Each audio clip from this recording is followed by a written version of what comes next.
Bonjour chers Ivoiriens, nous sommes encore cette semaine-ci au rendez-vous de la quatrième voie, la voie des sans-voix. Alors nous avons pris le plaisir de partager avec vous chaque semaine au rendez-vous de la quatrième voie, la voie des sans-voix, un sujet particulier d'actualité. Et cette semaine-ci, nous allons nous intéresser à la mise en liberté provisoire de M. Douyou Narcisse, alias Samba David. Nous saluons le travail de son conseil, de ses avocats, pour ce travail remarquable qu'ils ont dû abattre pour obtenir de la justice ivoirienne la mise en liberté provisoire de M. Samba David. Mais nous voulons juste faire un petit historique pour que les Ivoiriens et les Ivoiriennes puissent se rappeler du contexte dans lequel nous sommes arrivés à cette situation-là. Il faut dire simplement aux Ivoiriens que le 2 octobre 2015, M. Samba David a été condamné à une peine de prison de 6 mois ferme. Et M. Samba David a purgé totalement sa peine de prison de 6 mois ferme. Pendant qu'il était en train de purger la peine de prison, ils lui ont donné encore d'autres accusations, dont l'atteinte à la sécurité de l'État. Ce qui a fait qu'en décembre 2015, pendant qu'il était déjà en prison pour une peine qu'il était déjà en train de purger, on lui donne également une autre peine, en fait un autre délit atteinte à la sécurité de l'État. On le garde encore en prison pour une détention préventive. Et pour ce deuxième délit pour lequel il est accusé, il n'a pas fait l'objet de jugement, donc il a été en détention préventive. Alors, la question que nous nous posons aujourd'hui, pourquoi est-ce que M. Samba David est-il resté aussi longtemps en prison? Nous nous rappelons qu'il a été arrêté en octobre, pendant que les Ivoiriens et les Ivoiriennes de l'opposition avaient mis une grande coalition en place qui s'appelait la CNC. Et la CNC était un peu le contre-pouvoir du bloc RHDP. Et donc pour la bataille présidentielle, où le président Alassane Ouattara travaillait pour pouvoir gagner ces élections-là, de toute façon, il n'avait pas de candidat à sa taille qui était candidat à cette élection-là. Et donc il passait totalement haut les mains. Donc M. Samba David, aujourd'hui, est mis en liberté provisoire. D'abord, pour des raisons de santé. Ça veut dire simplement que si M. Samba David n'était pas malade, n'était pas peut-être au point de mourir, il ne pouvait pas sortir de prison. Donc au jour d'aujourd'hui, M. Samba David quitte l'enfer pour revenir à la vie.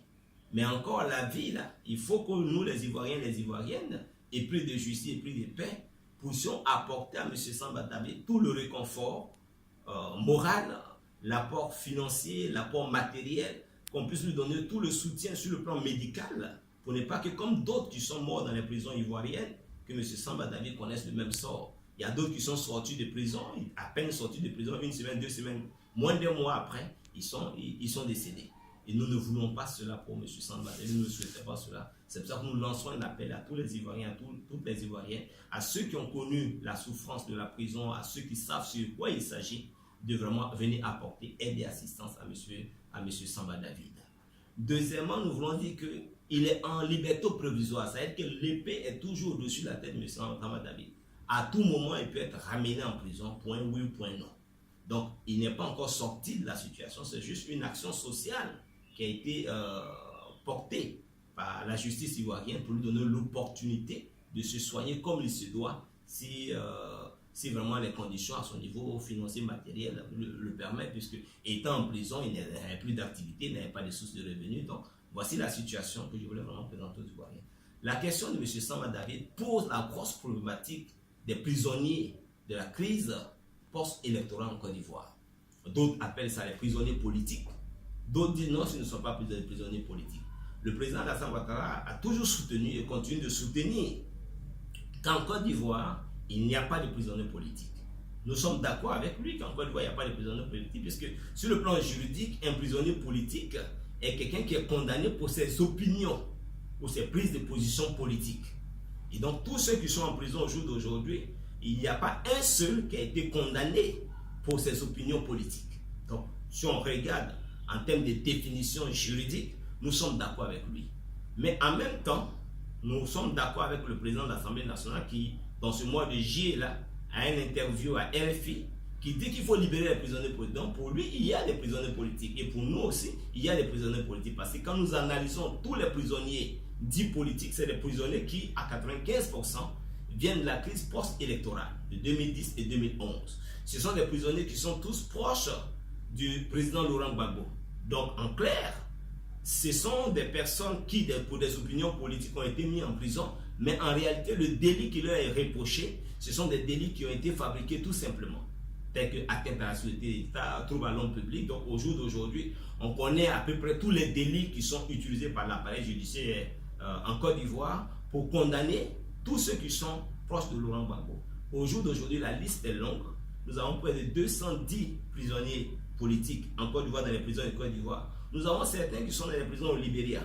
Et donc, nous voulons dire que si nous voulons aller à la réconciliation vraie, si nous voulons aller à la paix, si nous voulons aller à la paix sociale, il est important que la justice ivoirienne, qui n'a pas seulement pour rôle de condamner pour condamner, la justice doit pouvoir participer à la paix sociale. La justice doit pouvoir participer à la restauration de la paix sociale. La justice doit participer à la réconciliation. Et donc, la justice doit pouvoir poser des actions dans ce sens-là pour que la paix sociale, la réconciliation soit une réalité. Donc, c'est un appel que nous lançons vis-à-vis de l'appareil judiciaire. Nous voulons aller avec vous avec un autre niveau d'analyse et de compréhension au niveau des différents pouvoirs en Côte d'Ivoire et dans d'autres pays, puisque la justice ivoirienne est calquée sur la justice française, la justice des autres pays, puisqu'au jour d'aujourd'hui, vous savez qu'on a l'OADA. Ça veut dire que les pays sont en train d'harmoniser les règles juridiques pour le fonctionnement des États. Sur le plan financier, comptable, ça se fait également avec les 6 OADA, où on harmonise les règles de telle sorte que les lois qui sont appliquées en Côte d'Ivoire sont pratiquement similaires aux lois dans les autres pays, sauf quelques divergences qui prennent en compte la culture des différentes nations, des différents pays. Donc, au jour d'aujourd'hui, la justice ivoirienne également doit aider et participer. Mais dans son fonctionnement, la justice est dite indépendante. Mais dans la réalité, la justice ne peut pas être indépendante. Pourquoi? C'est le pouvoir exécutif qui nomme les hauts magistrats.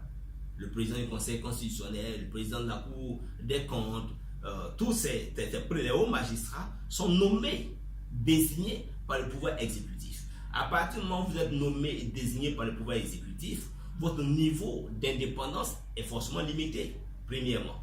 Deuxièmement, la justice elle-même est financée par le pouvoir exécutif. C'est le pouvoir exécutif qui met les ressources à la disposition de l'appareil judiciaire pour travailler. Donc, à partir de ce moment, l'appareil judiciaire ne peut pas être indépendant, même si elle voulait être indépendante, elle ne peut pas être indépendante. Donc, il est important que les intellectuels ivoiriens, les hommes politiques ivoiriens, les juristes, qu'on puisse réfléchir à un fonctionnement de notre appareil judiciaire qui lui donne beaucoup plus d'autonomie vis-à-vis du pouvoir exécutif. Sinon, par essence, et par nature et par ce que nous voyons, le pouvoir judiciaire ne peut pas être indépendant, même à la bonne volonté. Maintenant, quand nous associons la mauvaise volonté à cela, donc la justice n'a que les mains et les pieds liés. Et donc c'est pour cela que nous voulons simplement lancer un appel à tous les Ivoiriens, à toutes les Ivoiriennes, pour que nous puissions nous mobiliser. Mobiliser pour constituer une masse critique, pour constituer un groupe homogène. Et comme nous sommes en démocratie, nous préparer pour les élections de 2020, qui sont seulement dans 2 petites années, pour changer en profondeur le système judiciaire en Côte d'Ivoire, pour changer en profondeur le mode de gestion juridique, judiciaire plutôt, de l'État de Côte d'Ivoire.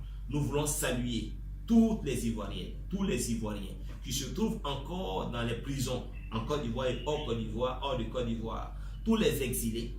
Nous voulons leur apporter juste ce message d'encouragement, ce message de paix. Nous voulons leur demander d'être forts, de se fortifier continuellement, parce que nous savons que d'ici 2020, on passera forcément dans une nouvelle phase où le changement deviendra une réalité.